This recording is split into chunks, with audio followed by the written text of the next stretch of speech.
Дека има проблеми со кучињето скитници во Кавадарци е факт од кој нема бегање. Тоа го потврдуваат сите. Се сложуваат и во локалната самоуправа, и градоначалникот, и представниците на институциите од јавен карактер, но и граѓаните. Дека има напади на кучиња скитници во градот исто така е факт.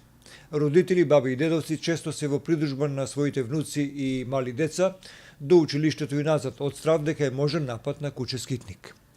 Факт е дека годинава има многу скитници во Кавадарци и во околните населби, а со тоа изголемен е степенот и опасноста за обичните минувачи и не само од нападите, туку и од можна зараза. Но прашањето не е така едноставно и нема само една страна. Деноиве, Сдруженијето за заштита на животни Аними Реино се обрати до јавноста, револтирани пак од однос на граѓаните во врска со труење на кучиња од страна на граѓанин, кој веројатно на овој чекор се решил поради нему познати причини.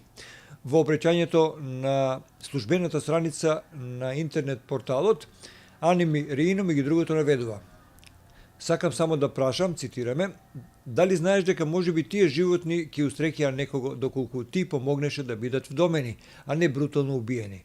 Кога ги гледам сликите од безживотните тела, не можам ниту да поверувам дека некој го направил таквото нешто намерно. Кавадарци не е град во кој што има убици, се убедував и се обидував да се докажам дека таквите како тебе не постојат и дека не постои некој кој така безмилосно би расфрлал отров, без да му егале кому таквите постапки ќе му наштетат и така натаму." Во дописот, меѓу другото, се вели и следново: "Како и да е, се надевам дека ова писмо ќе допре до тебе, на било каков начин. Свати го онака како што сакаш, не можам да те убедам да престанеш не со еден обичен лист хартија. Но те молам, размисли. Размисли за твоите постапки и имај на ум дека живеејќи треба да си помагаме, да делиме љубов и добрина и да очекуваме таа да не биде возвратена. Имај на ум дека човекот низ животот ги гради своите вредности, затоа не дозволувај твоите да се темелат на убиства. И запомни дека само во хуманоста се гледа големината на еден човек", се вели меѓу другото во поширокото обраќање од страна на Сдруженијето за заштита на животни на нивниот интернет портал. И нема ништо спорно во ова што го пишуваат од Сдруженијето, се додека човечкиот живот не биде ставен пред оној на животните. Но, за да не се прават такви компарации, бидејќи правото на љубовта кон животните е слободна, исто како и слободното движење на секое дете и секој граѓанин низ градот, работите треба да се земат од страна на повиканите, и ако не ја решат, тогаш може да ја ублажат сегашната состојба. Најдобро тоа се прави со активирање на шинтерска служба. Скитниците тогаш може да бидат собрани на едно место или пак вдомени. Најголемиот дел од кучињата скитници и за нив да се поведе соодветна грижа, соодветно според прописите на државата.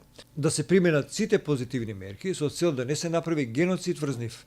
Заштитата и интегритетот на луѓето е секако на прво место. Сепак стравот всаден кај сите нас, кога се движиме по улиците, особено ноќе, треба да го нема, а за тоа сите треба да направат напор повеќе. Кучињата кои имаат собственици да се шетаат со соодветна маска, редовно да се вакцинираат и да бидат во своите домови врзани. Во Кавадарци, кај значаен број собственици, тоа веќе и се практикува, бидејќи се створи култура на чување на домашни билиничиња, но помладите генерации некако не ја сваќаат сериозноста од ненадејните напади на нивните љубимци, па така често можеме да ги видиме во природа како слободно ги пуштаат кучињата.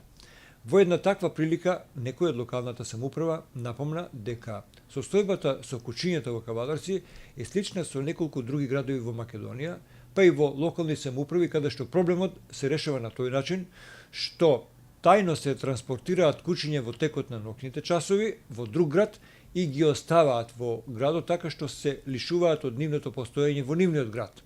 Нешто што е нонсенс, ретко видено, или пак што ние не сме очекували дека ќе се случи. Многу имало и во Кавадарци, вели нашиот извор. Но така нема да се реши ова прашање, нема да се стави крај на проблемот.